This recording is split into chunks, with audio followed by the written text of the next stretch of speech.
Welcome to Fearless with Jason Whitlock. I am Jason Whitlock, your host. I'm in Army fatigues, camo gear because we're going to war today with my hangover.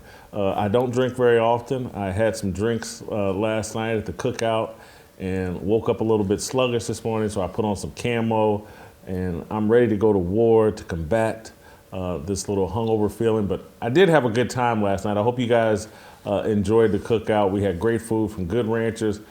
The Good Ranchers Wagyu burgers, my favorite thing from last night. And there was a lot of good food here, a lot of good liquor, and a good conversation. But we are here today, back better than ever. Shemeka Michelle, Delano Squires, TJ Moe, all joining me in studio for a conversation we're going to unpack today. It will probably, I want to get to other topics, but this Kanye West topic is so enormous that we may not get anyplace else than just Kanye West. So I'm not going to preview the rest of the show because, all of us, particularly Delano and TJ, are very long-winded.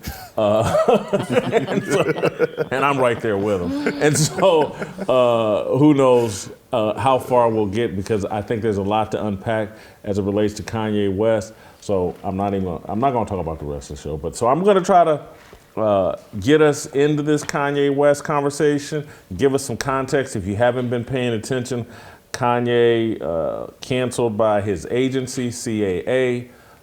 I used to be rep by CAA 3 different times, so I have a little insight there. Adidas has kicked Kanye West to the curb. I wear a lot of Adidas, so I have some insight there.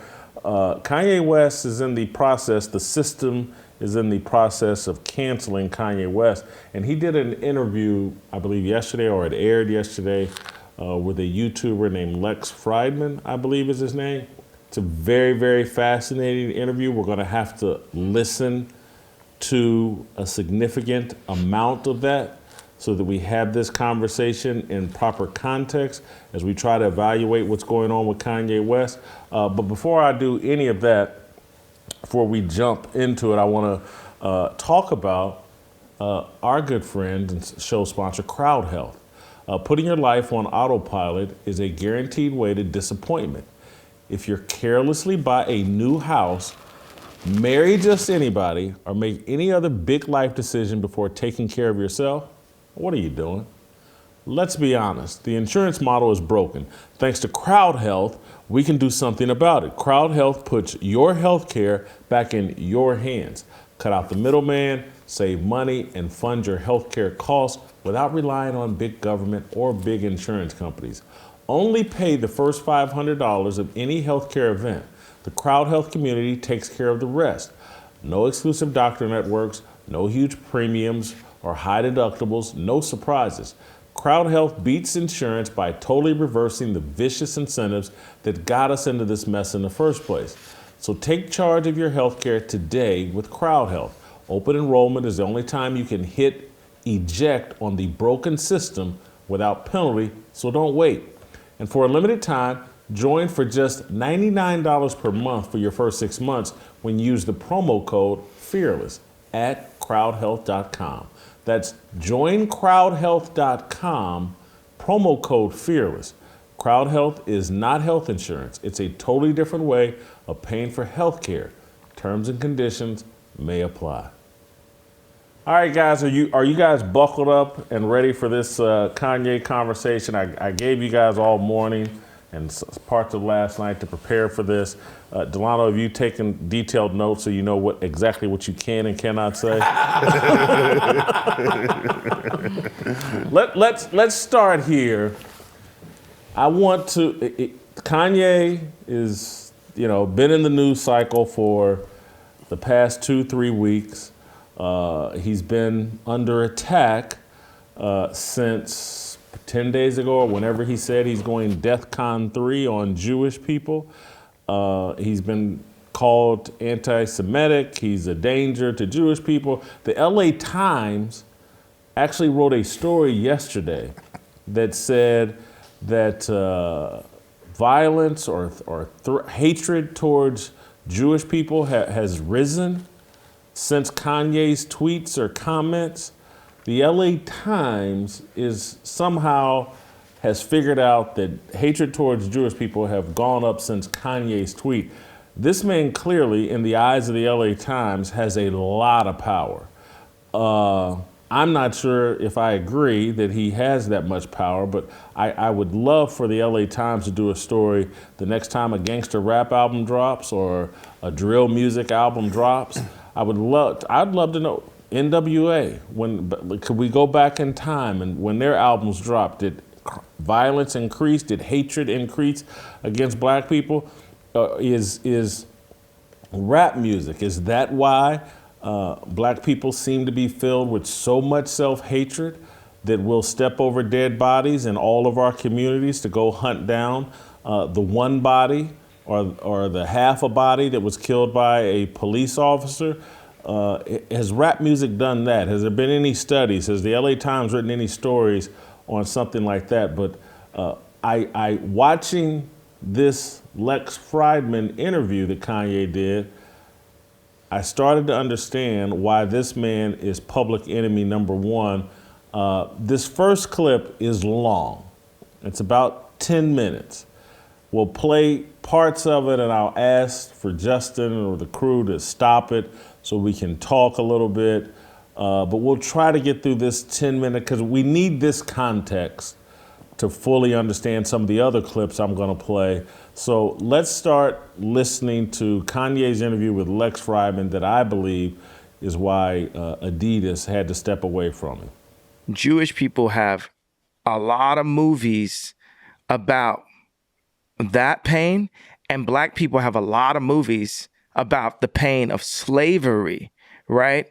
It's almost impossible to find a movie about Mansa Musa. When you go to the African History Museum in Washington, D.C., it doesn't start with the idea of Africans being kings. It starts with the idea of Africans being slaves. But here's another interesting point about this. This was said to me one time and it stuck with me as a family member of mine. With Africans, how many times you've heard like a rapper, talk about we were kings? That's incorrect if we're Jew. If we're Jew, and since we are, we weren't the kings. We were the slaves that Moses freed. Africans have always said, you've listened to rap music and hear black people say, we kings, we blood of the pharaohs. And if we are Jew, then we weren't. We were the people that Moses freed. And when we talk about, have you heard black people talk about 400 years of slavery? Mm-hmm. All right. That is and we're having this history lesson, right? I thought history doesn't matter. You're exploring ancient history and drawing deep wisdom from it. And at the same time saying we need to forget all of it. We need to put that behind us. Absolutely. We need to forget it and we need to move forward. There's so much Let's wisdom. hit pause right here. Let's hit pause right there. This is where I need help. And Shemeka, Delano, TJ, somebody jump in here. There seems to be a group of people that they're calling Black Hebrew Israelites. Yeah. I don't, and this seems to be very offensive. These people, what they believe is very offensive, that they're arguing that black people are the original Jews or are the Jews. What is y'all, I don't, and again, I'm not playing dumb, I really don't understand why it's offensive, or I'm not even sure what's the logic behind the argument. Does anybody know? Can someone help me understand this issue? In terms of what Kanye said, or in terms of Black Hebrew Israelite teaching? Black Hebrew Israelite teaching. Is that X-Clan? Is that what, you remember the rap group X-Clan? You too young to remember X-Clan? I don't remember X-Clan. Okay. Yeah. I remember the name, but okay. Yeah. So here's my sort of rudimentary understanding, because I know some guys who are Black Hebrew Israelites. I think the two main things are that black people in America are part of the 12 tribes of Israel. So that black folk are Jews to what Kanye is saying. Now, I don't know if he believes in Black Hebrew Israelite teaching or if he's pulling on a different thread. So it's that black people are Jews, and that when you read about Jewish customs and so on in the Old Testament, that is speaking to black people today. So there's a lot of emphasis on keeping the commandments and keeping customs and following, all of the laws down to a T. There's also the notion within Black Hebrew Israelite teaching that white people cannot be saved. So I believe they tend to refer to them as Edomites. So sometimes if you see Black Hebrew Israelites out on the street, they do a fair amount of street preaching, quote unquote, heavy air quotes. And sometimes what they'll do if a white person is passing by, they'll have them read certain scriptures.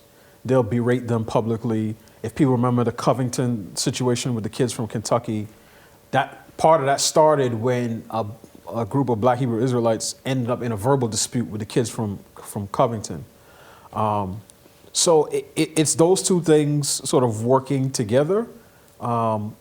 In some respects, even if it's not line for line, some of the teaching I think mirrors other black spiritual practices, whether it's Nation of Islam, basically that, or the 5 percenters, the Nation of Gods and Earths, that there is a certain divinity within black people and within the black man, and there's a certain inherent evilness within white people and within the white man. That's the sort of the very basic gist of what we're talking about. I'm not sure, again, if that's what Kanye's drawing on, but that's my basic understanding of it. Kanye, at later points in this interview, makes it crystal clear he's a Christian, and he basically argues, we're all in this together. So I think that part of it, he's probably not on board with, but I do think he's arguing, no, I'm a Jew, and because he says that repeatedly. Right. And that claim, am I reading Lex's body language or other people's reaction over social media, is the claim, a black person saying that they're a Jew, is that offensive to Jewish people? It seems to be. I had a conversation with a Jewish person earlier this week, and we talked about that, and they were offended by that. And I actually asked them about these particular definitions. Semite in the dictionary is a member of a group of Semitic-speaking people of the Near East and Northern Africa, including the Arabs, Ethiopians, and Hebrews and Phoenicians. So I can understand why Kanye and many of them would actually say then that black people would be considered Semites, a big group of us, and I don't know why it's offensive if this is what the dictionary is saying a Semite is. So my takeaway, again, rudimentary understanding, but, and I don't know if Kanye did this, but a lot of the movement, they'll say, they're not the real Jews. So it's not just saying that, hey, there's a lost tribe, black people are Jews too. They're saying, you guys are imposters. And that's where it becomes anti-Semitic. And that's where I could see them being offended and saying, like, Kanye, even if you're not saying it that way, people are interpreting it. Other people are using that argument to say we're not really Jews. And he may have actually said it on Tucker. If I'm remembering right, he said, I think black people are the real Jews. So I feel like I feel like I remember saying him say something to that effect. But let me say this. Kanye is, again, pulling on a thread that I think if you pull on it hard enough will really expose a lot of theological confusion. Because, and I was talking to TJ and Shemeka about this, there is a sense in which, particularly in America, you will hear black Christians talk about the Exodus story and place ourselves in the place of the children of Israel who had to escape slavery in Egypt, right? That's how you get Harriet Tubman sort of referred to as the Moses of her generation. But then the same people, when Earth, Wind, and Fire come on, they said, nah, we African, we Egyptians, we're kings, and they want to draw on the sort of historical dynasties of ancient African kingdoms from all across Africa. And there is a confusion there, because when we do that, we don't engage in Egyptology or talk about Pharaoh and say, oh, well, we can't really do that because the Egyptians held slaves. We embrace all of it because of his regal nature. So there's a matter of flip-flopping. The other thing is, to Shemeka's point, are there African Jews? Absolutely. Absolutely. But to my understanding, and unless somebody's willing to make this argument, the Africans who were sold into slavery and brought to this country, to my understanding, were not practicing Jews. Now, if somebody wants to say there is an entire group up and down the western coast of Africa, in Benin, and Nigeria, and Ghana, the Ivory Coast, who were Jews, and those are the people who were brought to America, and this is the religion that they practice in the South and other parts of the country, and this is the religion that now Kanye West practices, they would have a very hard time making that argument, because Kanye West is on one hand saying he's the true Jew, but then also saying that he's a Christian. So there's a lot of theological confusion in this debate, generally speaking. Well, his position, though, is that black people, having been heavily persecuted, are God's chosen people, and that's why he's calling them imposters. Wait, right? is that what you think he's saying when he says black people are the real Jews? Yes. Okay. And so this is, and again, don't know. Kanye Okay. is not very articulate in these interviews. He's all over the place. But I think the reason he's claiming this is because, look, we've been told all throughout the Bible, you're going to be persecuted. Christians, Jews obviously have been. And so he's talking to particularly the Ben Shapiro's of the world, the guys that are heavily religious. He's calling them imposters, and that the Holocaust, that was something different, that black people are the real Jews. We're God's chosen people, you're not. Interesting. So I didn't, because I'm a literalist, right? I thought he was making a theological claim. It sounds like you're saying you think he's making a claim that Jewish equals oppression, black people have been oppressed for centuries, ergo black people are the real Jews. Sounds like it to me. Okay. Let's continue, and thank you guys for that clarity and thoughts for me to chew on. Let's continue. Let's hear some more from Kanye and Lex Fridman. There's so much wisdom to draw from history, even the 20th century. Look at this, communism. Without the lessons of history of the 20th century, communism sounds like a great idea, except that some of the worst atrocities conducted by Stalin and Mao that killed 50, 100 plus million people, not just killed, tortured, starvation, where people, cannibalism, they ate each other, they ate their children. There's just dark, people should read some books on this, on the Holodomor in the 1930s. But I disagree. With that lesson, we would, and now it's becoming more popular. Marxism and communism. I'm not disagreeing that happened. I'm disagreeing that we need to harp on the things that happened, because the truth is, I'm giving a fact. 50% today of, let's say you don't call black people Jew, right? Black people's deaths today is abortion today, right now. Like that, it's not racism. That's too wide of a term. It's genocide and population control that black people are in today in America, that is promoted by the music and the media that black people make, that Jewish record labels get paid off of, or media companies. Record labels and media company also, so let's give it a wider. I agree with Martin Luther King. I have a dream too. Martin Luther King, one day you would not be judged by the color of your skin or your race, black or Jew, but by the content of your character. All the assholes that f***ed you over in the music industry, artists over in the music industry, are individuals. They're not Jews. They are Jewish. It doesn't. They're human with opportunities, and they took those opportunities. I don't care if they're Jewish. Do you feel like I should release that pain and separate it?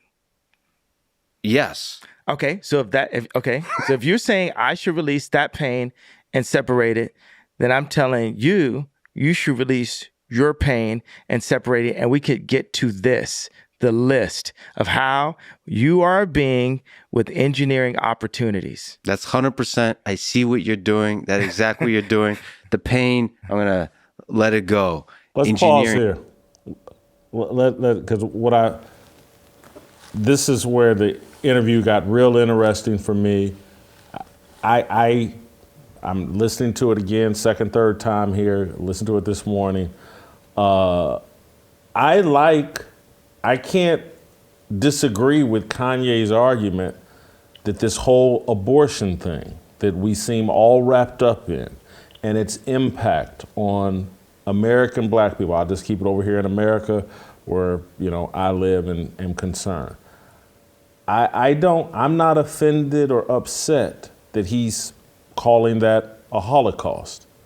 It's an analogy. It may be inaccurate, but I don't think it's offensive that Planned Parenthood and all the people that support abortion and its disparate impact, Ibram Kendi X, and any outcome that's not statistically supported or whatever is some sort of example of racism.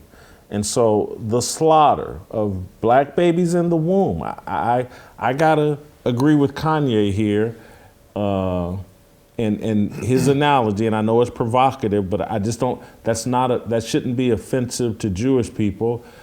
And I don't think he's wrong, because what I hear him saying is like, these black artists, the black artists that are making this death music and devaluing black life is at the heart of why abortion seems so central to us. And then he's saying that these black artists that are making this music, they're being supported and paid for, and the people profiting from it are Jewish people in the music industry. Black artists are profiting from it as well, but I don't understand why he can't call out those two groups without people being offended. I doubt that religious Jews are offended by this because typically, again, Ben Shapiro is maybe the most famous practicing Jew in America. He's so anti-abortion, 20 million black babies have been aborted since 1973, and 6 million Jews. And I get it, that he talked about the number difference and all that, but if you're concerned about human life, a conservative practicing Jew, I doubt they're offended by this. It's probably the secular Jews that would come in and say, don't compare anything to the Holocaust. Everything's dangerous when you talk about Jews. TJ, I think just the way the conversations tend to go, any reference to Jewish people in any way that seems like a criticism, and in fact, it doesn't even have to be a criticism.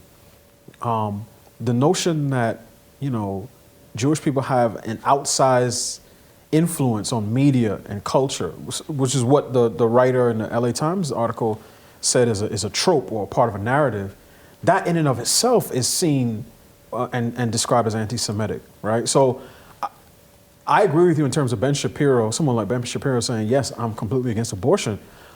I would assume, my guess would be his argument would say, well, stop saying that the Jews are behind it. And I don't even know that that's what Kanye was trying to say. Yeah, that wasn't my takeaway at all. Yeah, but... And there is a big distinction to be made that abortion is not targeting one single group. Correct. There's tons of white babies, tons of Jewish babies that are also... And so that would be the distinction they make. Correct. And I think it's helpful in general because, again, we go from talking, like Kanye is going from talking about individuals to groups, and we do that a lot in our public commentary, to have a leveling place that says that there's no vice nor virtue that's inherent to any particular group, right? And I say that as a Christian first. So I know my Bible well enough to know that when Paul, the Apostle Paul is in Romans and listing out all of these sins, greed and malice and murder, he's talking about everybody. Yep. That is the one leveling place that everybody can be assured that no group gets to buy their way out of sin. So when you get into using these terms in terms of group level discussions, I make a distinction between a description and an explanation. And people do this all the time. I mean, if I watch Fox News or any conservative network, they don't have any problem running a string of videos with criminal suspects who happen to be black in large cities engaging in violent crime. And sometimes they'll say, 6% of the population accounts for 50% of all homicides. Right. And I got to eat that. Because the first question I ask myself is it true? Right. And I know the data well enough to know that it is true.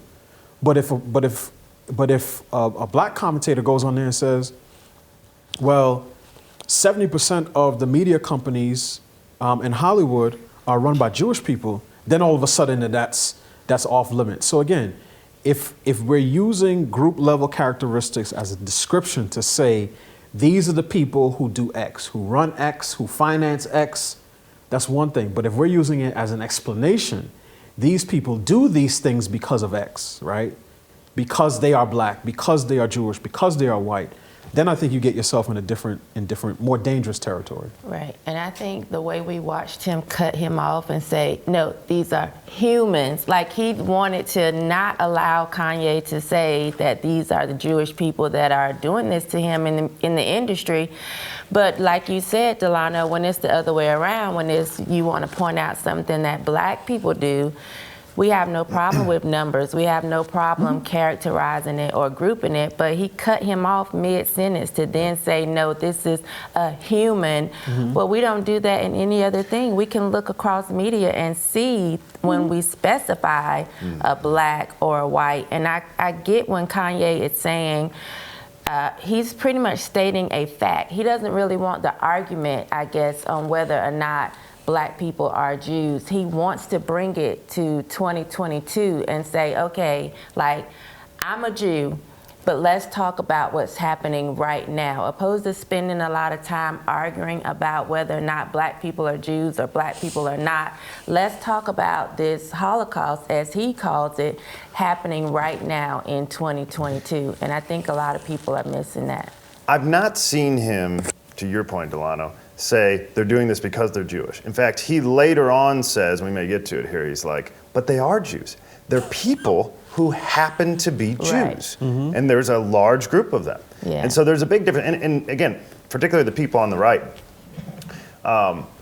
if you would go on, there was a famous interview that Bill Maher had Sam Harris on, and they were talking about radical Islamic terrorists, right? And Ben Affleck lost his mind because he's like, you're gonna attack the kid down the street, the Islamic kid who's got nothing to do with it. He's like, that's not what I'm talking about. I'm talking about the people who are dropping bombs, Right. saying Allah Akbar, right? And then it blows up. That's Right. and we've got to be able to have this discussion. This, to me, is what Kanye's trying to do. And there's a lot of people that would acknowledge that, hey, you got to have this conversation. Radical Islamic terrorists, a tiny percentage of them are wreaking havoc in the Western world. We got to have this conversation. This, to me, is what Kanye's trying to do, albeit kind of clunky. And this is he's the Donald Trump. I'm not sure if this interview did not feel clunky to me, and I actually think Kanye was on point. Particularly, again, he ain't Rush Limbaugh. He's not some super skilled broadcaster or whatever. But he seemed comfortable. He seemed to like this person, and seemed to have command of the facts and information he wanted to unpack during this interview. It's I wish he were me. I'm watching this and I'm sitting there going, Kanye, because what Kanye's talking about is my point 1,000% that needs to be discussed, and he's forcing this conversation like, hey man, there's this secular Jewish element and black celebrities that have an unhealthy relationship that seems to come together to make money promoting a culture of death around black people. And let's talk about it. Right. Because if we can sit around and say Donald Trump and his rhetoric leads to X, Y, and Z, why can't we say, hey, this rhetoric around this particular style of music leads to X, Y, and Z? We all, no. That's a make-believe world. All the rappers with their long criminal rap sheets, they're not really trying to be criminals. I know they got criminal records, and I know they brag about crime and all the crimes they did, but that's make-believe. They're just Robert De Niro in Goodfellas. Right. They're just, cut it, because Robert De Niro doesn't play Robert De Niro in Goodfellas. Right. Marlon Brando didn't play Marlon Brando in The Godfather. He played Don Corleone. So I was very impressed so far with Kanye and all that I watched. I thought he did a good job. Let's continue. Let's hear a bit more.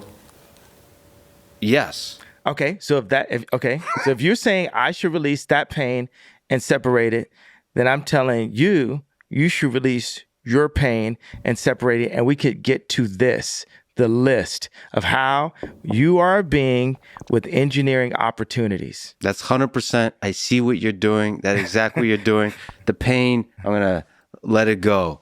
Engineering challenges. I get it. One of the problems you highlight is people get f***ed over in the music industry and get f***ed over in the media, get f***ed over all over the place. They created, there was a Jewish trainer that brought me to the hospital and put in press that I went to the hospital. I know friends that off of exhaustion, a Jewish doctor, they diagnosed Why do you keep saying Jewish? Because they were, right? Diagnosed me with bipolar disorder and shot me with medication and put me on medication, then put it in the press. And every time, even if I wore the wrong color hat that a nigger is not supposed to wear, right? Then they immediately say he's off of his shit, he's off his meds, he's off his rocker, and it's literally used as a scarlet letter control mechanism for the people. Understand the kids, the colleges, the high schools. What do you think they put me right now? They put me as the prophet, not the leader. It doesn't have to be the leader, right? Because we need a more intelligent person to be the leader, but at least, right? They put me as the prophet. They put me as the only person that would say this. And I'm just saying that was 4 Jewish members that controlled my voice, because for the fact that 90% of Black people in entertainment, from sports to music to acting, are in some way tied into Jewish business people, meaning that in some way, just like if Ram is sitting next to Obama or Jared sitting next to Trump, there's a Jewish person right there controlling the country, the Jewish people controlling that who gets the best video or not, controlling what the media says about As a me. person, not Jewish. Let me just say one thing. But they are, though. That's the only thing. It just so happens that they are. It just so happens that they are. That doesn't mean that I hate them. Yes, that just means that they are. But it's a dog whistle. 2, let me just say, as I would love to add more love to the world, I would love you to do that as a person with a big voice, with a big, powerful voice that a lot of people look up to. And when you say Jewish media, it's funny how this world works that way. When you say Jewish media or Jews are controlling the voice of Black artists, Black people, Black artists, when you say that, am I not allowed to say it out loud? you can say it. There's a large number of people that are hurting and have anger and even have hate in their heart when they hear Jewish media. That hate starts being directed towards the Jewish people. Do you acknowledge that?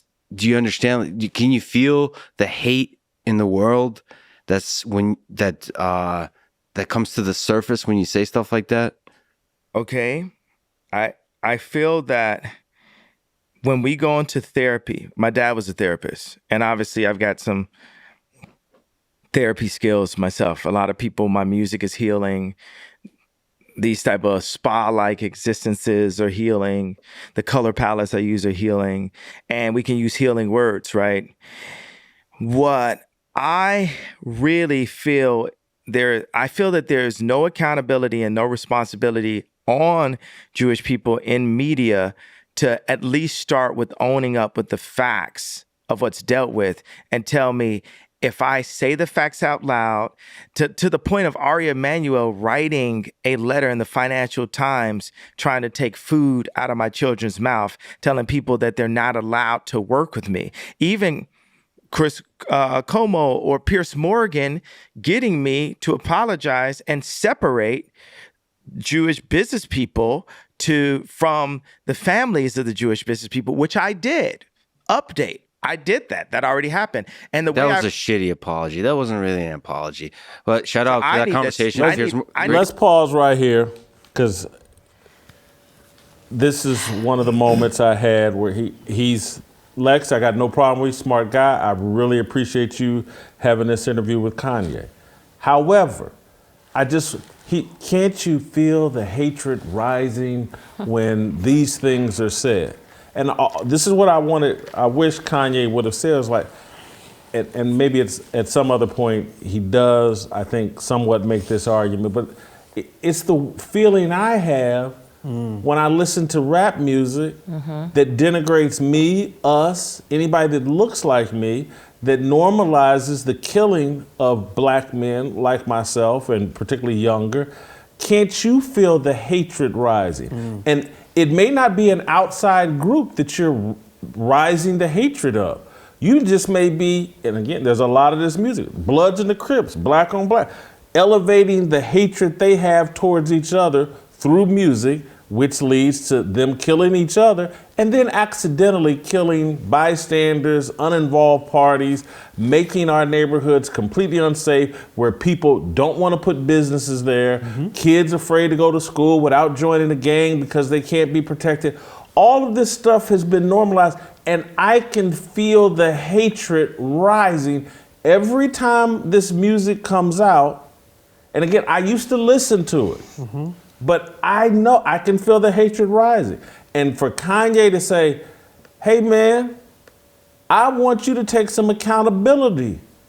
I want these black artists to take some accountability. But I also want the executives, the Jewish executives, just happen to be, take some accountability for this hatred. And I want to add this one little final point, because this is where Kanye is really going, or certainly where I'm going. I've lived long enough to see the puppet masters in the media and whoever the puppet masters are in the world, and they're not just Jewish people, it's everybody. I've seen them go. Jason Whitlock used to be very comfortable with the FAG word, and I've seen them make that reprehensible and despicable and uncool. And so you know what Jason Whitlock doesn't do?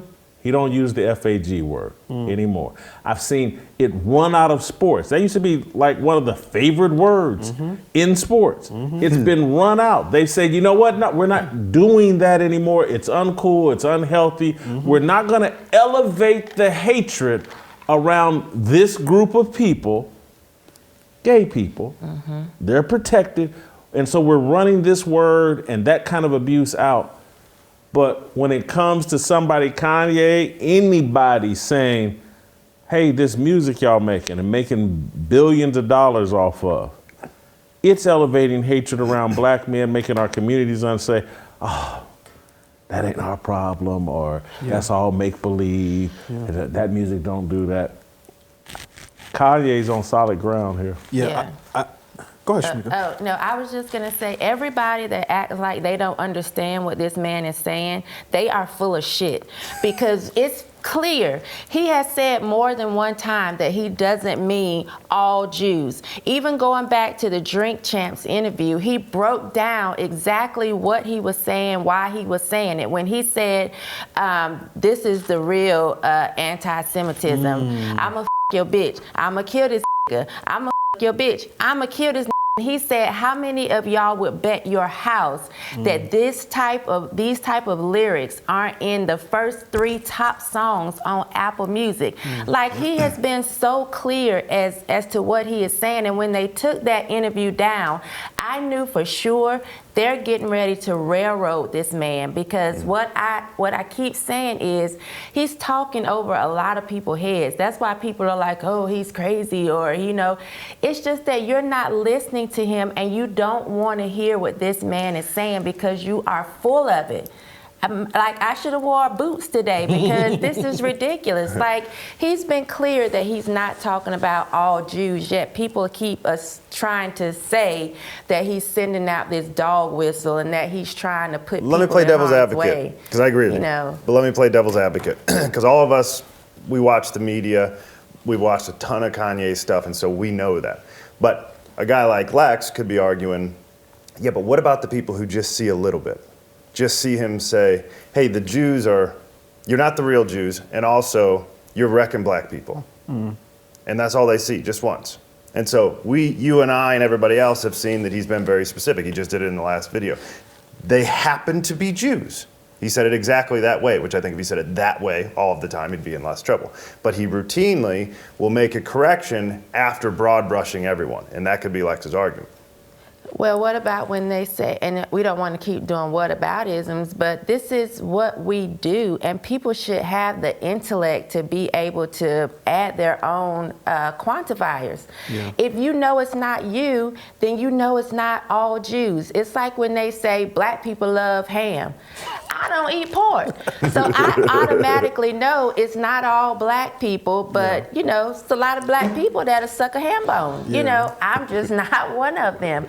So it's like, I kind of see what they're saying, but I think they're playing, you know, it's like semantics. They know exactly what they're doing, and they're playing these games on purpose. I think one of the things that's important is to be precise with language. And actually, I think about this a lot when I write. This is one of the reasons that all of my columns, if I'm trying to unpack a point, I name people specifically. And the reason why is because there's a difference between fooling with a water gun and dealing with nuclear weapons. So the more dangerous the weapon, the more precision you need. And I don't believe in collateral damage. And I'm not trying to kill, rhetorically speaking, 10 people to get one. So my thing is, and I think the Lex guy might have said this, it would be more powerful if Kanye West said this particular person, if he said Leor Cohen, when he was at Def Jam, told me that he's not platforming any artist unless that artist commits to mentioning the N-word X number of times, mentioning the B-word Y number of times. That to me would be much more powerful than speaking in generalities, because when you speak in generalities, what happens is that it creates a fertile ground for, you know, people will talk about the Illuminati. But it's just like, well, who is that? How am I supposed to focus on the people in the Illuminati if I don't even know who they are?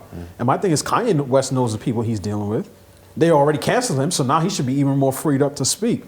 Because ultimately, at the end of the day, I believe, again, I don't believe there's any individual, or if people want to play in groups, that's fine as long as we're all playing by the same rules. That is above criticism. I will say this.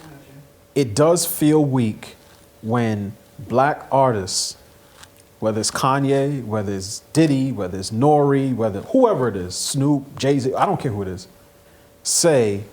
black artists and black fans say, well, why don't the record labels stop us from making this music?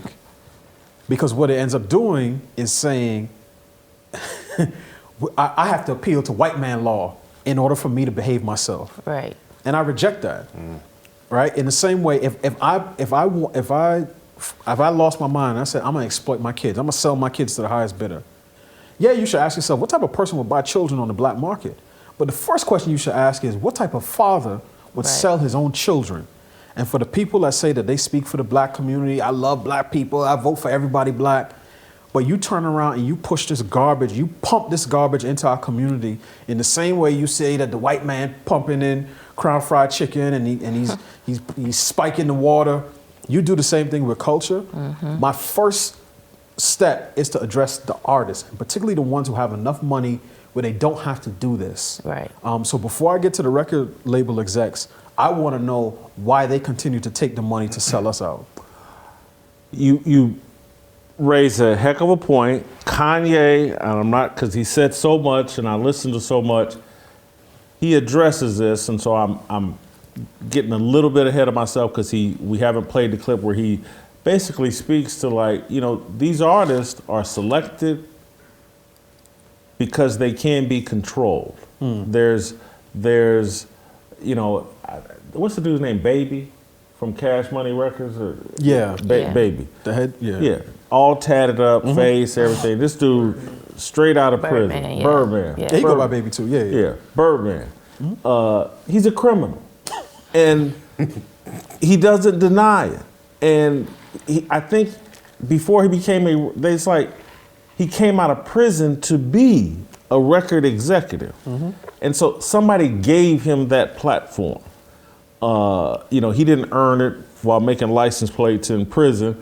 It's like, well, we need a Negro that we can control, who's capable of violence and can go out and intimidate and rip off Lil Wayne and whoever else. And kiss him in the mouth. Yeah, and all of that. Yeah, all that behavior is normalized in prison. And so, again, Kanye's argument, and we'll get to it here in a second, is like, nah, they selectively choosing who gets these roles. And again, it's why Jay-Z is so, because he was a drug dealer. And he's rapped about being a drug dealer. And they got a FBI file on all these guys. And I sound like a tinfoil hat, Black Alex Jones. I don't care. It's factual because I see it playing out, and we'll get into it. I see it playing out in my industry the same way. All people get installed in these positions, and maybe it's not because of their criminal record. Maybe it's because there's an HR file a block long on them on who all they've sexually harassed at that job. And so they own those people. And so when they bring them into the office, say, I need you to say this, this, this, and this, they have no choice because they can get rid of that. Well, if you don't cooperate, we can get rid of you, and you're not going to make this $3 million a year, $4 million a year, and with all them baby mamas you got, you need this money, or you have to significantly change your lifestyle, and that's why they can go on TV. Skill. They be racist, Skill. Because he knows they got an HR file. He does sound like a runaway slave. He ain't ran very far, trust me. He's on. Anyway, let me pause for one moment. I want to tell you guys, I hate going to the doctor. It literally takes half a day just to get it done. Also, there are certain issues you don't really want to talk to your doctor about. Here's the thing. Most men's health issues have really simple solutions. RexMD is all about simple solutions. RexMD makes getting generic and branded Viagra or Cialis easy. Everything's online, even the prescription, and they deliver it to your door. No office visits, no talking to a receptionist, super simple. Just fill out a quick medical questionnaire on their website. A doctor will review your situation and prescribe it if you need it, if appropriate. It's fast, simple, and cheap, and you can access your U.S. licensed RexMD physician anytime you need afterwards. Starter packs of generic Viagra or Cialis are now available for our viewers, but you've got to go to rexmd.com/fearless to get started. Go to rexmd.com/fearless today to get started with a starter pack prescription of generic Viagra or Cialis. All orders come free, 2-day shipping, free 2-day shipping. RexMD, the authority in men's telehealth. TJ being anti-Semitic. All right, I want to go back. I think we got 90 seconds left on this first little 10-minute clip. Let's play this final 90 seconds, then I got some other clips I want us to unpack. That was a shitty apology. That wasn't really an apology. But shout out to that conversation. I need to get on my knees and kiss the dick of Howard Stern and... You don't need to kiss anyone's dick. But that's what you guys are acting like. You guys, look at that. Because you're talking about it's a shitty apology, but where's our f***ing apology? Watch this. Sorry. We don't get... Thank you. Now let's move on. Sorry. Do I need to get on my knees or no? And kiss my dick. Oh, shit. So this escalated quickly. So that's escalated quickly. So nice. What? No, I'm saying where's our apology? But right, we can't get to apology because you're telling me there's no right way for me to word it. So tell me, for me, a person who's been on my deals and a person that has friends that never figured out how to make shoes with a German company that couldn't tell me to wear a BLM shirt and take off my red hat, like what would have happened if I was at Nike, right? Tell me exactly how to engineer the situation I'm in. I'll tell you exactly how. You got a big voice, have the balls as a man to call out the individuals. Don't call them Jews, call them by their name and start a war against those individuals. They're not Jewish. But if that's the case, will you help me with that? So he gets to your point, call them out individually. And I think that sounds great on paper until the defamation lawsuits start rolling in. Yeah. And I think we've gone through the Alex Jones situation that ain't no telling which direction lawsuits will how they'll pan out, which direction they'll spin. Kanye has said, we're in this world now where Kanye has said he didn't even have his knee on his neck like that. And he's getting sued for $250 million. Yeah. And it's spun out in the media, in whoever controls the media. Let's act like no one specific. Whoever the individuals are in control of the media spun that out as Kanye said George Floyd didn't die because of Derek Chauvin. The man said he didn't have his knee on his neck like that. The media spun it out as this declarative statement of how George Floyd died. And now it's powered a lawsuit. And because of what we just saw in the Alex Jones deal, a jury, based on emotion, based on narrative, can come up with any verdict they want and award however much money. And so if you start calling these super powerful, super rich, connected with every good lawyer in town out, you're going to face some lawsuits and get sued into oblivion, perhaps. And one of the names that makes that most clear is George Soros. On the right, you'll hear people, I've seen Tucker Carlson do this, say, use this phrase, Soros-backed DAs. But on the left, they say, criticism of George Soros is anti-Semitism. And one of the things that's actually ironic about this conversation is that I believe that, generally speaking, and I'm going to speak in group generalities now, that Black people and Jewish people in this country have very similar ways and characteristics as it relates to public criticism. Because in the same way criticism of George Soros is spun as, anti-Semitic, criticism of Maxine Waters or Barack Obama or LeBron James is spun as racist. Even when the person's not even talking about either their skin color or their religion. So there's a similarity there. In the same way, if you criticize Jewish people, that's going to lead to anti-Semitic attacks. If you criticize Black people, that's going to lead to hate crimes. If this is how the Holocaust started, this is how we're going to end up back in Jim Crow. There's a lot of parallels in those two sort of situations.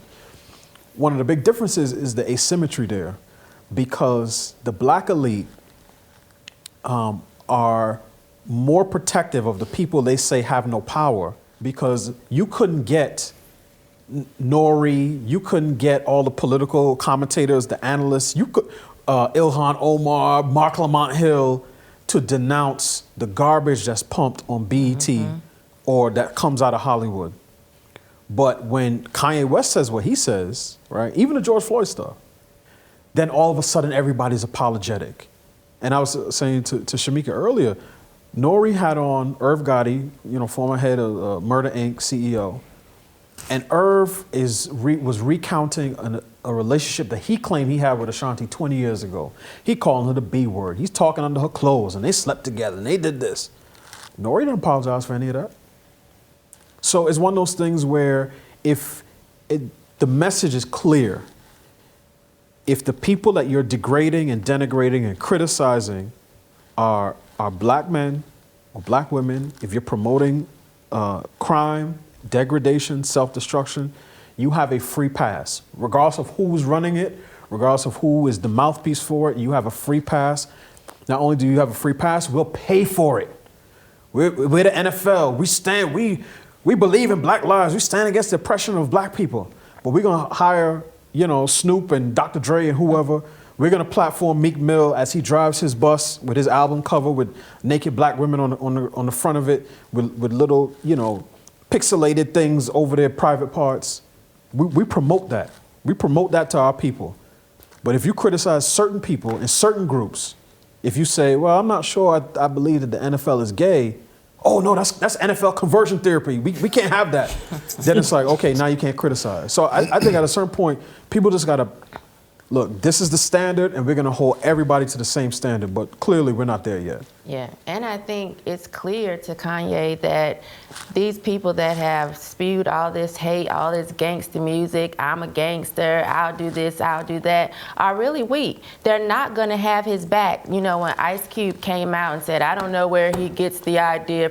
Like, Ice Cube, we heard you for years tell us that Jerry Heller, who was a Jewish music executive, was evil. Like, we heard you saying these things over and over and over It again. wasn't just Jerry Heller, though. He used the word Jew. Right, The he whole did. crew. The Devils, he called them devils. Yeah. Like, so how now can you say you don't know where this came from? Like, he put out a whole picture of like this Monopoly board that was on the backs of black men with a bunch of white or Jewish men, it looked, sitting around the table, and said, all we have to do is stand up. Well, you have Kanye trying to stand up, and now you have people like you being weak that, oh, I don't know where that came from. This is what you've been pushing into our minds for years. And so it's just, I don't know, for me, it's really crazy to hear people act as if you should name names. He's not gonna have the support because people have already started to just kind of throw him to the wolves. And he has black people and Jewish people mad at him right now because the black people are mad that he wore the White Lives Matter shirt. Black people are saying, you know what, they didn't care when he was being anti-black. So they consider him saying, you know, slavery was a choice as anti-black. So it's like he has two groups mad at him now simply for saying, I mean, I got what he meant when he said slavery was a choice. Like, he wasn't saying they signed up for it. He was just saying, hey, why wasn't it maybe more, you know, rebellions or, you know, he's looking at today and seeing how people willingly go along with BS to understand how they willingly went along with a lot of stuff then. So the question is, what would be most effective, right? Because he's broad brushing the industry right now, and that is a way to do it. This is, again, I compare him to Donald Trump because he says, Mexicans are coming across our border, they're raping our women, they're committing murder, and they're like, he's like, well, if you're a Mexican and you're here and you're not doing that, I'm not talking about you. And so, but what happened is it got a crowd of people to be able to say, Trump's a racist, he hates all Mexicans. And so, for Kanye, because you're talking about the lawsuits, he's worth about $2 billion. And I understand the courts have some serious power. Alex Jones is being sued for $2.75 trillion right now. So I get it. But I would assume a guy that's been in the industry for this long probably has some receipts.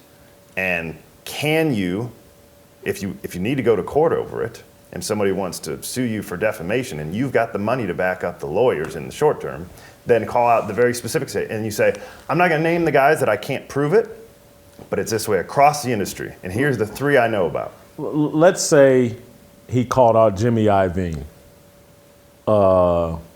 That's Dr. Dre's guy, and Beats by Dre, and he's connected to LeBron James, and LeBron James's son now has a Beats by Dre endorsement deal or whatever. And my point is, all of these guys that he would be calling out by name have their little army of black elite celebrities that are beholden to them that will come out and, that ain't the Jimmy Iovine I know. I mean, Jimmy been good to me. Right. I mean, holy cow. There's probably a line of bodies of guys they've screwed just like Kanye, though. That you've never heard of. Right. Yeah. That and would mean nothing. Oh, you mean that worthless person that, again, that they would be all inconsequential compared to the people that would come out and speak on, oh my, Dr. Dre and Jimmy Iovine gave USC $70 million. Right, and all of the people caping up for him, and then it would be, yeah, Jimmy Iovine screwed over Leroy Washington from Compton. And have you seen his criminal record, or you know, or how many baby mamas he's got, or whatever?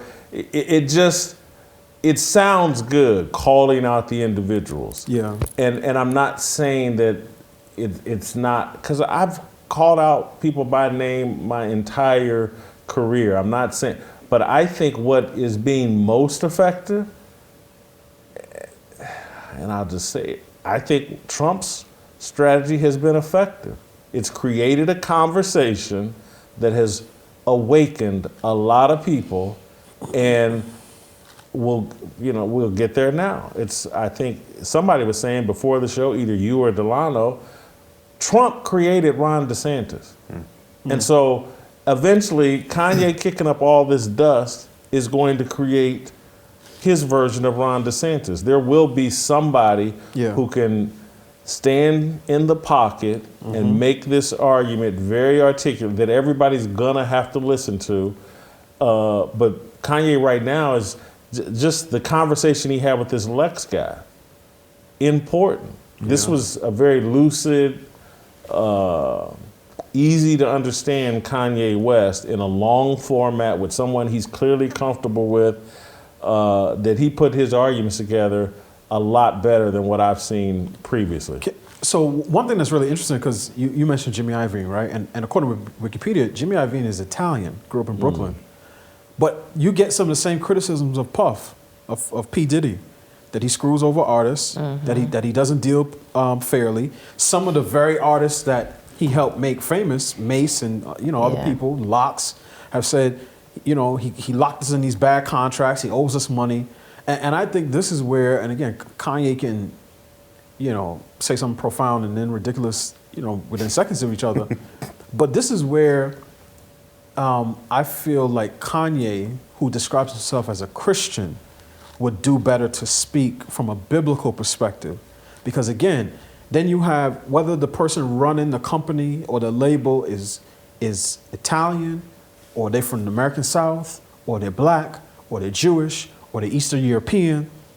It's the behavior that we should be getting at. And that behavior is either dealing unfairly with people, pressuring and coercing people into promoting certain values that are self-destructive, or people who are pushing an agenda, using music and media to push an agenda that someone else, I don't know who it is all the time, that somebody else is paying for. You can't tell me that there are not powerful interest groups that are not using the media today to push everything related to LGBT. It's clear as day. Disney, Nick Jr., any content aimed at kids is pumping that stuff out 24 hours a day. Somebody's behind that. When I was doing my research today and I sent you all a picture and I went to CAA's website, because again, I mean, I'm prior to meeting my wife, I'd never been west of Chicago, so I don't know anything about California and LA or whatever. And I go to the CAA Foundation. I thought they're gonna be digging wells in Africa, giving kids clean water. The first picture that was up there was Dwayne Wade, Gabrielle Union, and they call the boy Zaya now. You could tell it was a couple years ago because he's short. Now he done sprouted up. And I'm saying to myself, so the first picture that you see on CAA's foundation is promoting the notion that a boy can become a girl and vice versa. That is not by accident. So my thing is this, I don't care who is doing it. I don't care who's financing it. I don't care who's signing the check. I want to go after the behavior. We talked about this Friday. The Breakfast Club flies the pride flag. I don't see any Christian crosses in there. Now everybody in there is, I'm spiritual and not religious, and they want to talk about God. But when it comes down to it, there are people who are financing, promoting, and the spokespeople for certain types of agendas that to me are godless and want to turn people away from the truth. And I think those people should be named. Thank you for correcting me on Jimmy Iovine. I appreciate that, and you are right. I want to continue to play some clips from Kanye, and I can't remember the order. Justin, whatever order you got them in is fine. Let's just play the next clip, and then we'll react. There's no control of the media by Jewish people. You're an engineer, brother. If you're an engineer and you're not holding to the truth, that's not engineering. Engineering is not. That's hate. That's not engineering. Engineering it's called, says, I'm going to build a better record label. It's called stereotypes. And I'm going to respect art. Stereotypes exist for a reason. Engineers don't do stereotypes. I do. Stereotypes are dumb. They allow you to channel hate towards the other. So he starts off saying, Jewish people have no control over, did I hear that right? Have no control. Let's play the whole thing over again. there's no control of the media by Jewish You're people. an engineer, brother. If you're an engineer and you're not holding to the truth, Yeah. that's not. And Kanye cuts him off and was like, hey man, come on, let's get out of La La Land. Let's move into the real world. It's almost like black people have no control over the NBA. Right. What do you mean? Come on now, let's cut it out. We dominate the NBA. And again, we mentioned it earlier about there's a trope that Jewish people have an outside influence over these media companies. And I was like, man, I wish they put some of these tropes on us. Black people, the good ones. Right. Black people got too much control over money. Okay, Yeah. I'll take it. But that's all. Nope. No, we don't. We have no influence over media or whatever. I think Kanye's on solid ground, and Lex and this whole trope deal is silly. I'll tell you where black people do have an outside influence is impacting culture. And so this is why this is such a big deal. That's Because very offensive. the people that so- are impacting culture are controlled by someone who's paying them. And that's what Kanye's getting at. Yeah. And to your point, when you said, black people have an outsized influence on the NBA, I said, because I think what this Kanye situation reveals is that there is a difference between labor and management. It doesn't matter what income level you're at, because at the end of the day, if what's the young guy? He played for the Timberwolves, Anthony Edwards, I think. He had a video where he saw a couple of guys. I don't know what the guys were doing. Several guys out in L.A. Out in L.A. Yeah. And he used some choice language. I heard about it first before I saw the video, and it's always good to see the difference in terms of the characterization. So he said something. I think he might have used. Might have used the F word. No. That was a Q word. The Q word. Yeah, he that's said right. these queers or something to that effect. Yeah. But he also used the N word in describing them. Use it in a more Queer general. A-N words, I Correct. think. Yeah. And Kareem Abdul-Jabbar, here he come. He dusting off his, Black Power, outfit. Everybody said that this young guy had to apologize, and he did. And when I quote tweeted, I said, "Well, is he apologizing for the N-word part or just the Q-word part?" Yeah, no. Because we know that who can be offended and who cannot be offended. And to your point, Jason, even watching live NBA games, you will hear the N-word coming across the broadcast, whether it's Kevin Durant saying to Rudy Gobert, "You are a B-A-N," or other guys saying it. So I think there's a difference between the people who constitute the majority of a workforce and who has the power. And ultimately, the person whose name is on the check has the power. That doesn't mean that the workforce doesn't have influence, because the players in the NFL definitely made the NFL owners and Roger Goodell cry uncle during, from the Kaepernick years, the Kaepernick era. Yeah. But ultimately, when it comes down to it, one group can fire the other, and I think that's clear. Let's play the next clip. Let's just play the next clip. And I think the right thing is to not say that there's Jewish control of the media. And That's incorrect, though. That's a lie. There is. And they did come and bully me. It proved the point. No, the reason you don't say it Why? is because the world is much bigger than the narrow little world you exist in. Your impact stretches way past those little boardroom meetings over contracts. So what You should I have understand? done? What should I have done? Not say that you should be but- a strong man that doesn't mention religion or people, and then fight. Do you want to win this fight? How do I Because it's not- win? How do we win? Call out individual people. That's one way, because they have a big voice. The other voice that I prefer is to build another label. or support I feel another like label that doesn't matter. you're controlling my creative narrative because just like how you're telling me I shouldn't have said that, do you think there are people telling me I shouldn't have wore a red hat? I like Lex in this exchange. This is where I want, he's telling Kanye what black people should do or how Kanye should talk. Lex, now I'm telling you and Jewish people what y'all should do if you honestly care about black people. Just like you just sat in front of Kanye's face, white people, Jewish people, whoever, need to sit in black people's face and say, hey, build your own shit. Quit complaining about what I do and build your own shit. Do that. Then you won't have, don't blame me for any of the silliness that you may do. Build your own stuff. That's a real solution. Hats off to you, Lex, for being man enough to say it. One of the things that you see throughout history is that small minority groups, even within a broader cultural context, can make a lot of headway. And there's certain countries in which the minority group will control an entire industry, right? And one of the things, and I was saying this to Shemeka and TJ, I think a lot of the rappers tend to mention Jewish people in their lyrics because there's a certain amount of envy there. They said, well, these are the guys, you're talking maybe 2-3% of the population. These are the guys who own the buildings in parts of Brooklyn, who, these are the lawyers, these are the accountants. And my thing is this, I think one of the best things that anybody could take away from these conversations, and there's all different types of issues, anti-Semitism, racism, so on and so forth, is looking at any group of people and saying, that group of people, generally speaking, has tended to be successful across generations on different continents because they do a handful of things.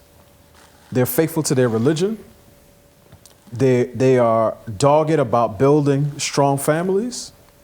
They are interested in pursuing excellence in different industries. And they believe in, sort of cooperative economics of one type or another. Any group could take that pattern and say, we're going to do certain things. Because at the end of the day, Steven Spielberg would make Schindler's List. Steven Spielberg is not going to sign off, and a lot of Jewish artists are not going to sign off on things in which people are using the K word, right? Slurs for Jewish people. And you see women in their traditional dress, and they're shaking their booty and all sorts of other stuff. And you see little kids with yarmulkes on, and they pulling on the reefer. They're not doing that. Now they'll say, if the black people want to do it, like, what Don Corleone said, right? They said, sell it to the Negroes, because these people, they'll do that type of stuff to each other. So it's like, I don't blame other communities, other groups for having high standards. I just wish the people who say that they represent black folk would elevate their standards, and that we, and this is where the consumers come in, right? Because at the end of the day, we got to be honest. We have a desire for it. We want the garbage. We want to eat the garbage. And one thing with Shemeka and I, we were talking about yesterday, one thing the black Muslims did, the Nation of Islam, they said, Elijah Muhammad Farrakhan said, y'all got to get off the pork. They didn't say, we're going to boycott Smithfield and Oscar Mayer. They said, no, y'all need to get off the pork. It's bad for you. It's bad for your diet. And if you're a person who stays true to that particular belief system, one thing I can know for sure is if I come to your house, you're not going to have ham hocks and fat back and all sorts of other type of meat in there. And what I'm saying is we have to do the same thing for our culture and say, we have to get off of this garbage. It's killing us from the inside out. And until then, I'm not looking to any other group to do that for us. I think that's something we could do for ourselves. The thing I loved about what Lex just, he's talking to a billionaire. Right. And he's, you can be a media mogul. You can be a music media mogul. Do it. Yeah, I think that was one of the things Kanye did say in the Drink Champs interview. He said, if anything, I'm jealous. Like, Jewish people are not pushing this type of information on other Jewish people. They're not killing their kids at the same rate that we are in the black community. So he did actually say that, like, this is something that we have to do better as black people. And I may be jumping ahead here, but if I am, we'll just play the clip when he gets there. But he said, like, I was the face of a label. I just didn't have any idea what I'm doing here. Yeah. Not sure if we have that clip, but he definitely did say that. And so for him, it's like, well, hey, man, you got $2 billion and you're obviously on like a world. Kanye says he's got 10 or 11 billion. There you go. So he's on a world wrecking tour. Well, is this the next step? Because he's not making it clear. Lex is the one who's telling him, hey, start your own stuff and let's go here. If you want to make a difference, you can headline this. Kanye does say, and I don't know if we have this clip, but he does say in the interview at some point that and he wasn't talking about what you're talking about specifically, but he was making the point of like, hey, we were building something, he and the Kardashians. And he said something like, Kylie wasn't a billionaire yet. And then, but he walks you through, in his mind, all the things that were done to destroy what they were building. And it indicated to me that Kanye, he didn't fully explain it, but it indicated to me, it was like, oh, so when Kanye and the Kardashians are sitting around at a table, they have a plan for all of these, for them to acquire all this wealth, and here's what we're gonna do to impact culture. And Kanye believes that people set about undermining him, the family, and the whole vision. That there's some guy named Virgil that he says, and I don't know who Virgil is. He's a fashion designer who passed away, I think maybe last year or earlier this year. Yeah. And he said something like, I wouldn't be divorced from Kim right now if XYZ didn't happen. Yeah. So, because if you put all of Kanye's interviews together, he sees himself as this amazing influencer.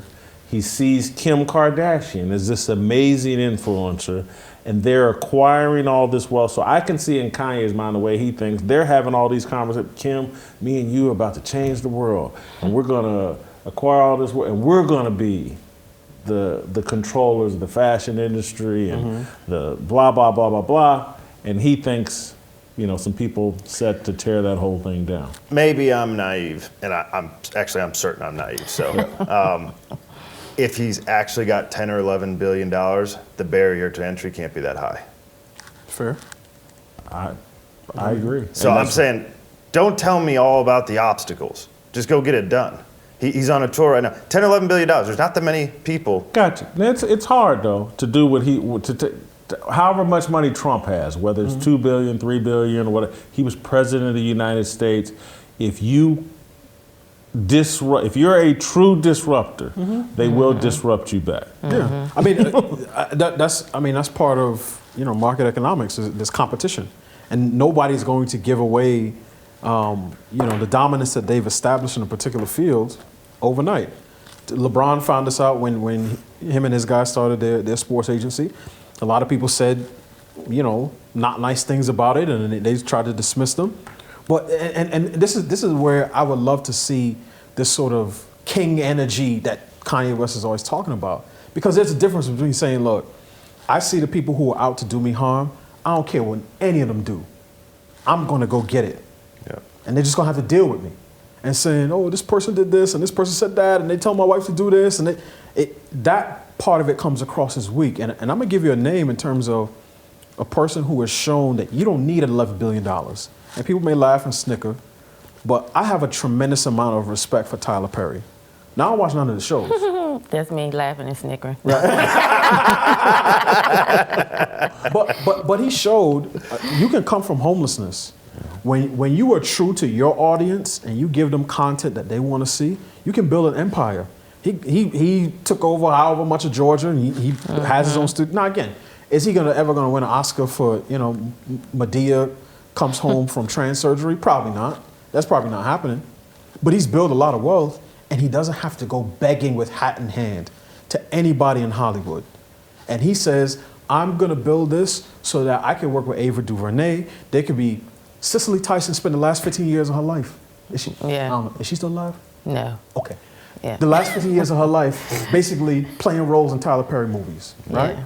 So to me, he is the way you can do it. And even though, again, some of his content, it's not the most sophisticated stuff, but if I had to take 20 Tyler Perrys, I would take 20 Tyler Perrys over one Snoop Dogg in terms of the impact of what they have in culture. Because he made movies for my mom and my mother-in-law, older Christian ladies who want to have a good laugh, good, clean fun, he dress up in a thing, okay, whatever. His movies and his TV shows do not tell black folk that it's cool to kill one another. And in that sense, I can deal with him. Yeah. But these other guys who say that they're so macho and they would make fun of Tyler Perry, they're the ones who are always begging somebody, I'm a king, but I need this other person to sign off on It's so building my funny, kingdom. and again, I'm gonna date myself again, but everybody knows Master P. And so at the beginning at the height of No Limit. And I don't know if y'all, maybe Master P started putting out movies. Yeah. I forget. I got the hookup. Was that one? Yeah. Started putting out. And so at that time, I would watch the movies because I liked what he was doing. It's like, oh, this dude's trying to make movies. And I kept trying to reach out to him. I was like, man, if somebody was helping y'all write these scripts, you wouldn't be wasting this money. You could actually put out decent movies. The acting doesn't have to be good if the script, if the narrative is good. And I literally was trying to reach out to help him because I was that energy and just, but can't. Let me play this next Kanye clip because I want to make sure we get through them all. And now our culture in poor communities is, oh, everybody's got Draco on them. Everybody's got a gun on them. Oh, if you run up on me on the gas station, I'm gonna kill you. Hey, you ain't got to talk to me like a man if I haven't killed at least 5 people. But you know what happens is we can kill 5 people, we could kill 10 people and still be in the media as long as we play by the rules, right? Because what will happen is any of these guys that have talked about killing people and different things, unless Trump had pardoned them, right? But let's say, even if Trump had pardoned them, they could still go to someone like a Lil Boozy or Meek Mills or Puff Daddy, anybody, and say, hey, we need you to talk shit about Ye right now. And also, you're not allowed, if you do want to vote for Trump or vote outside of what this arrangement is, then we're going to put you in jail. We're not going to bring you down. We have this on you. You get what I'm saying? If I had ever killed someone, if I wasn't the bitch with the pink polo on, I wouldn't be able to be the vocal man that I am today. You understand what I'm saying? This is the reason why I'm happy that my gangster disciple brothers kept me from the initiations, which made me feel like a my whole life, right? But now I am someone who legally can say this. Other people in my position, they legally cannot speak. They legally cannot speak, or they will go to prison. I am in a bit of a glass prison because I don't have say-so of where my children go to school. But I'm in a freedom place where I can have this conversation with you right now. And that is, I don't like the word breakthrough. That's God's hand on this situation. That's one of the best clips, and that's what I was talking about earlier in terms of he's making the argument that I believe. It's like, and that's why rap, when they figured out, like, man, this is what a cultural influence. There used to be rap groups called the College Boys, and a lot of the rappers went to college and were educated guys. And then all of a sudden they went, nope, we're gonna get everybody that's gang affiliated, has some kind of criminal rap sheet, or we've listened to them on wiretaps, talking to other criminals. We got them. And now that's who will make the rap stars, and that's why Meek Mill's a rap star, and people act like Dreams and Nightmares is one of the greatest rap songs. It's all a phony. Guys that they can control. They build a Snoop Dogg. I'm sure he'd be mad if he sees this clip or whatever, but murder was the case, and all that demonic music, and just being attached to the whole gang culture. These guys can be controlled. Anytime they want to put these guys down, if it's not, and again, Kanye made the point eloquently, but just to spell it out for anybody, they don't have to get them for murder. They can get them for tax evasion because these dudes are sloppy. Again, I've known many of them. They don't like to pay their tax. They're Wesley Snipes types. They all got back taxes. They get baby mama drama. They just got a bunch of baggage that makes them easy to control. And that's why Kanye said, the reason I can do that, they don't have anything on me, or I've copped to everything. And again, as I explained earlier, same thing applies to the rest of the media. Let me just put a little bit more meat on them bones, because it's not just the HR department. I try to tell people, ever since we moved to these laptops and cell phones in an internet matrix world, Everything you type in, every website you visit, they already know. So, if you're a closeted dude that likes to hunt down gay escorts on the internet, they know. If you like child porn, they know. If you're cheating on your wife, they know. They got you by the balls. And people used to look at me like I was crazy because of the way I handle myself in a workplace. Because when you're out in LA and you're on ESPN or Fox Sports or whatever, they got a makeup crew that looks like it just came off Instagram. And I look like a weirdo because I'm scared to death of them. And, you know, kept in mind, like the nice people, I'm not talking bad. I love very good people. Loved all of you, and I mean that authentically. You still communicate with some of you or whatever. But in terms of me trying to do any hanky-panky on the job, never happened because I don't want them to have me by the balls. Most of these guys don't have that discipline. Most of these guys are on their internet giving up all their business. They done read your emails. They know who you tricking with, the whole nine. You're all controlled. That was Kanye's point. And so maybe that's one of the barriers to entry that we're talking about, because I'm like $10, $11 billion, but you know, we've seen it elsewhere. LeBron with Clutch Sports, he's got Lonzo Ball signed up. They got some big names. Rock Nation with Jay-Z, Rihanna signed, right? They got people so long as they're not totally going against the grain. Because even different type of example, Deion Sanders goes in HBCU and gets like the #1 recruit in the country, right? And it's like, black people are all good with supporting other black people so long as they're not going against something like Kanye. Because I don't see anybody rallying around Kanye. He could start his own label today, but maybe one of the barriers to entry is what you're talking about. They got all these guys by the balls and they're like, you go sign with Kanye, good luck, you're gonna be in jail. Yeah. Or your marriage will be ruined. Right. Or we'll disgrace you. We'll leak the pictures. Again, everything's on the internet. Do y'all, I don't want to call anybody's name, but prominent broadcaster, they leaked all her naked photos. And again, everybody loves, and I've never understood it, and maybe it's because I'm modest or whatever, but just all these dudes like send out dick pics. This is crazy. You giving people a gun.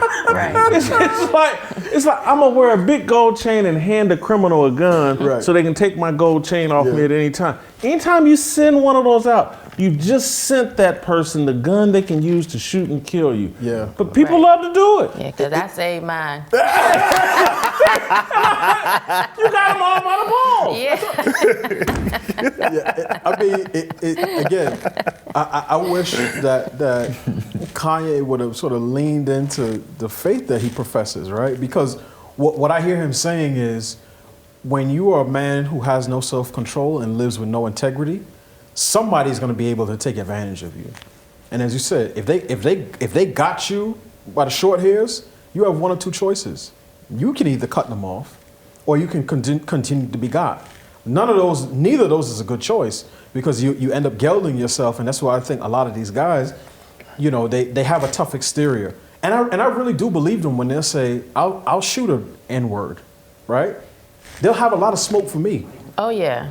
But if somebody in the media, again, if Leo Cohen tells them to jump, they're gonna say how high. So I think it's imperative that people live with integrity, and this is a biblical principle. That's right. Right? When you don't do that, when the scriptures, when a man is sleeping with another man's wife, he should know that one of the things that may happen is that he gonna get himself killed. Yeah. So when you're out there and you living wild and you think I can't be touched, a lot of these athletes, you know, send in, as you said, these all type of pictures in the DMs and so on and so forth.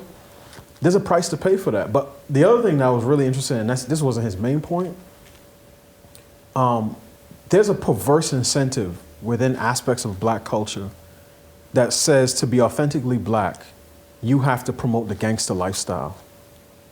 And the fact that we commodify and glorify that creates an incentive for more and more guys to live that way.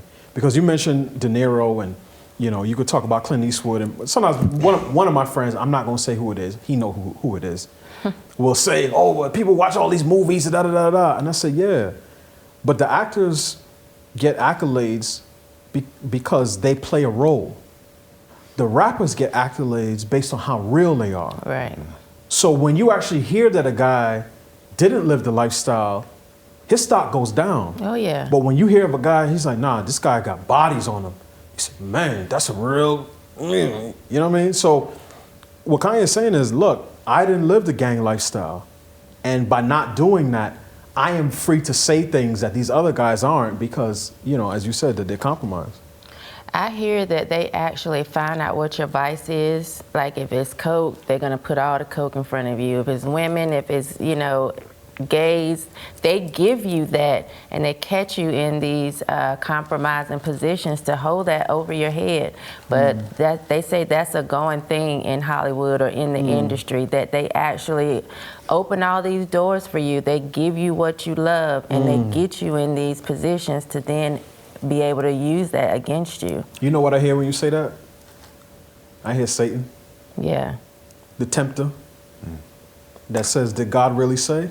Oh, yeah. Because of the way some of these guys, some of them were brought up in you know, religious families.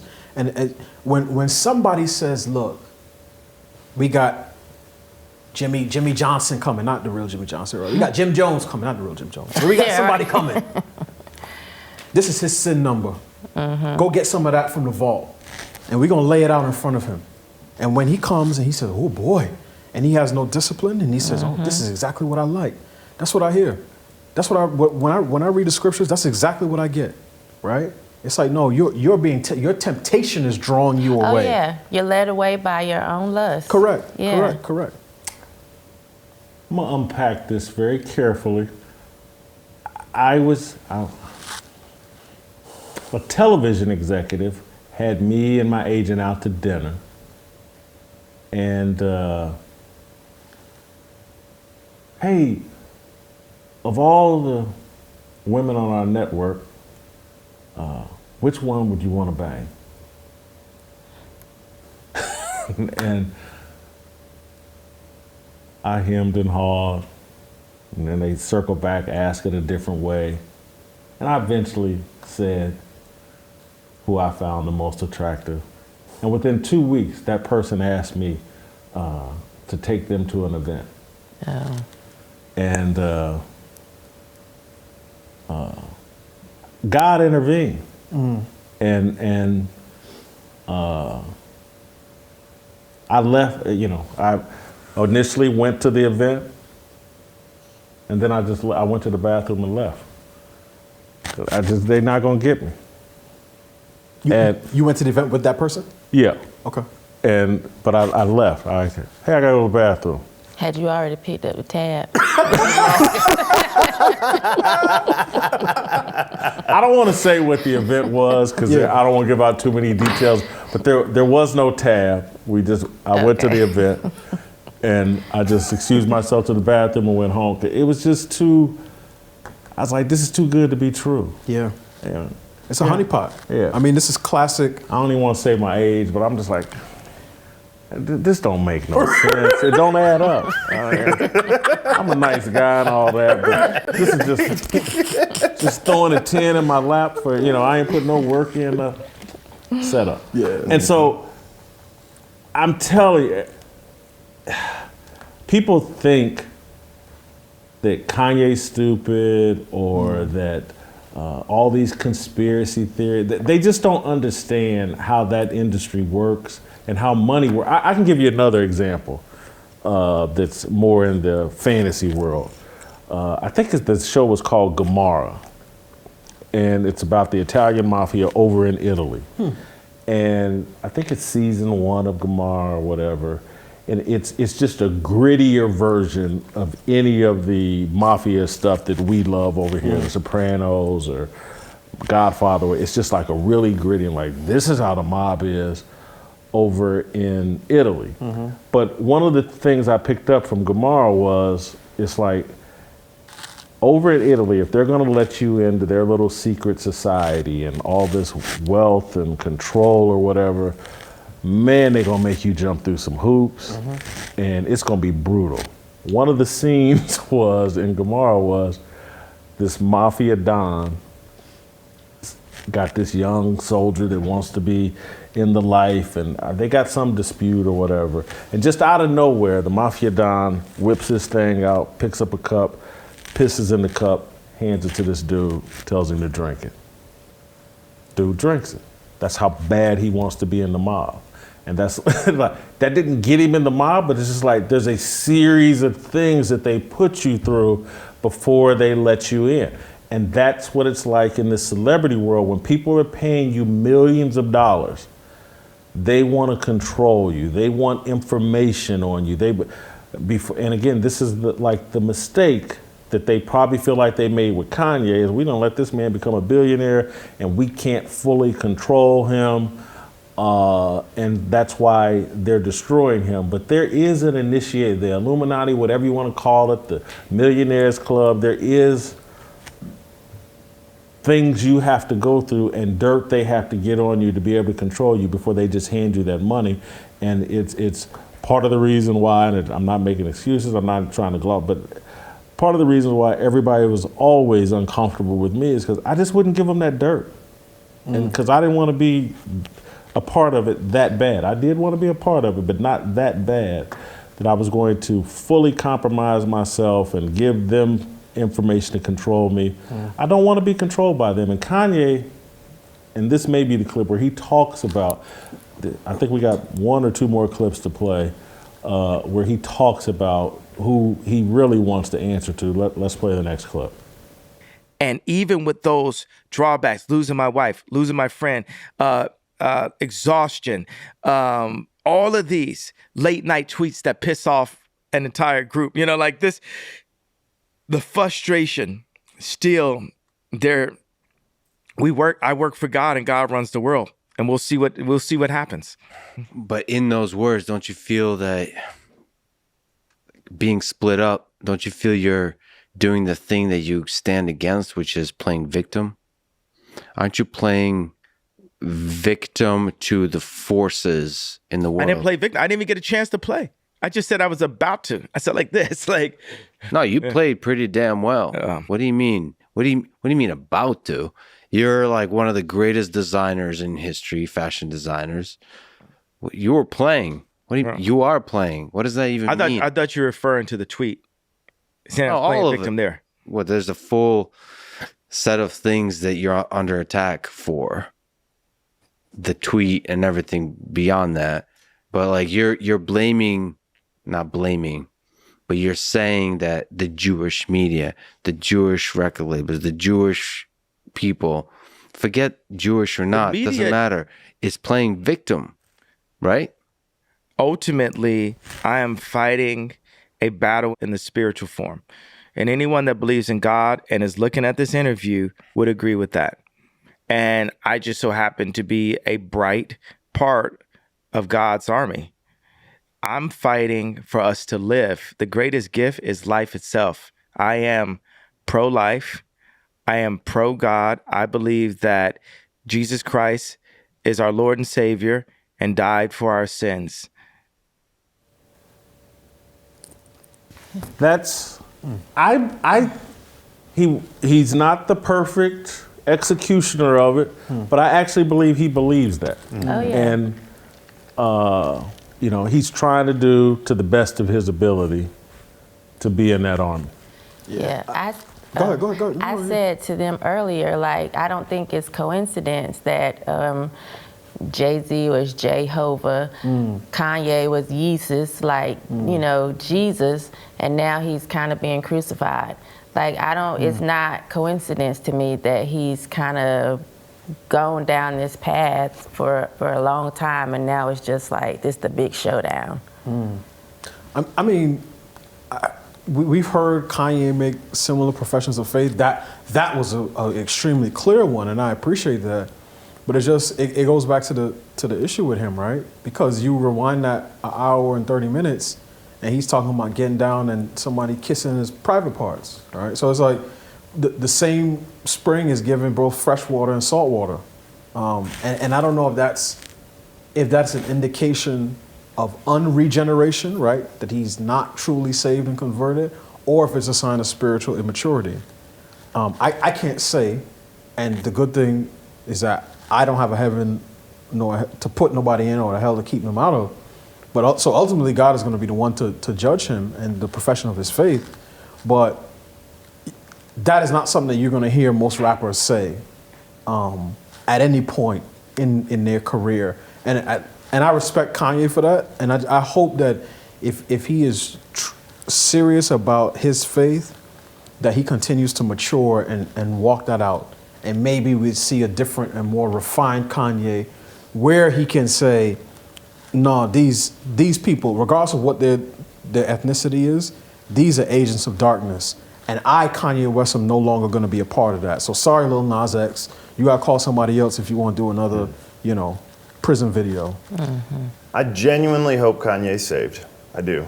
But I continue to compare him to Donald Trump because Kanye can do so much good even if he's not on the perfect track. Mm-hmm. And this sort of profession just opens people's eyes. Like, just go check it out.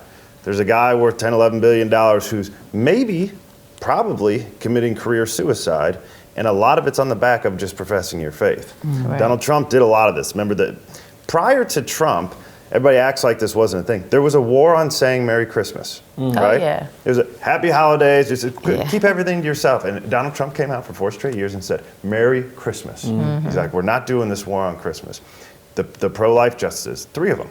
He got all 3 on there, and he's saving millions of babies' lives. I don't know if Donald Trump is saved. A lot of people would tell you probably not, based on the things that he says. And 2 Corinthians. Yes, 2 Corinthians, 2 Corinthians, right?